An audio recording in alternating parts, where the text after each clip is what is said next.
ভাইরা, আপনাদের কাছে অনুরোধ, আজকের এই কথাগুলো একটু শুনে যান। নবাবগঞ্জে আমাদের এক প্রবাসী ভাই তার ফেসবুক অ্যাকাউন্টে মাদকের বিরুদ্ধে একটা পোস্ট দিই। তার সেই পোস্ট দেওয়ার কারণে তারা রেসায় এসে তাকে বলে পোস্ট ডিলিট করতে, নয়তো তার পরিবার এবং আত্মীয় স্বজনের অনেক ক্ষতি হবে।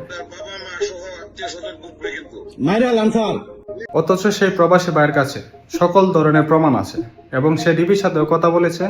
ডিবি মানা করেছে পোস্ট ডিলিট করতে, কিন্তু সেই কথাই তোয়াক্কা না করেই সে এসআই বলতেছে পোস্ট ডিলিট করতে, এবং সে আরো বলতেছে তুমি প্রবাসে গেছো কাজ করতে, তোমাকে দেশ নিয়ে এত কথা বলতে কে বলছে?